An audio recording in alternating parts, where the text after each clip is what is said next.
Joining us now from House Homeland Security, Congresswoman Cammack. Congresswoman, it's always a pleasure having you on. You and I have talked about how crime is a growing problem.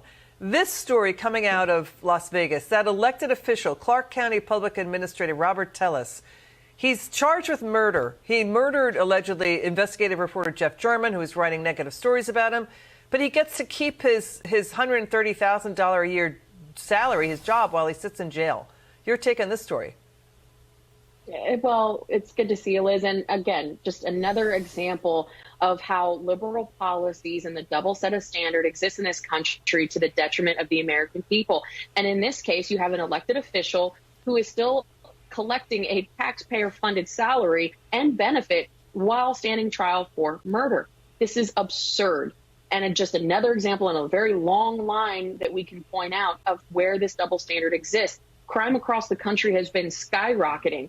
And when people hear stories like this, they continue to lose faith in the system, and it makes people angry. And I think that's really going to be a driving factor, is this increased crime across the country as we play into the November elections. The real focal point of this, too, is Chicago. We've got a Democrat, George Cardenas. He's a Chicago alderman. He was appointed to a top spot in the city council by Mayor Lightfoot. He's tweeting public safety in Chicago is, quote, a joke.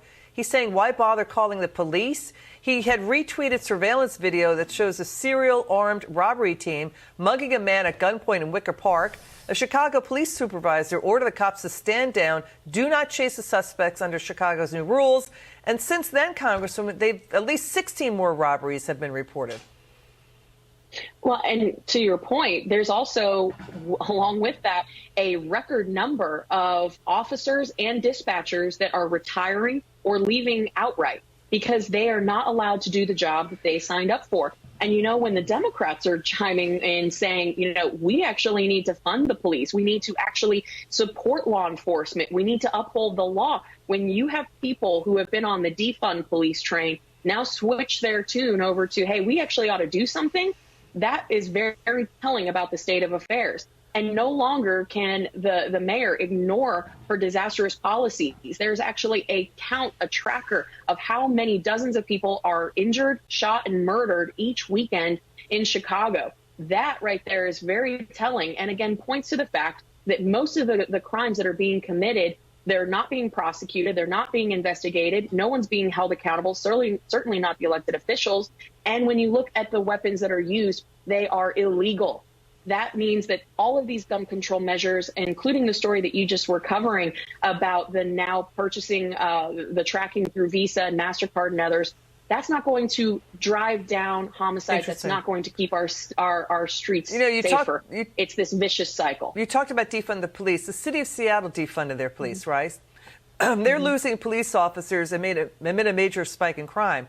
They voted to defund cops in 2020. Nearly 500 cops have left.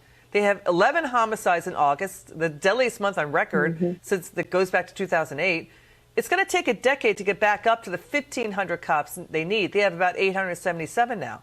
And crime and quality of life complaints are so bad in Portland and Seattle and the West Coast, people keep talking about it. We hear it on, and we see now in New York City, in Greenwich Village, they have hired armed guards to patrol the streets in Greenwich Village because of chronic drug dealing, crack smoking, and more.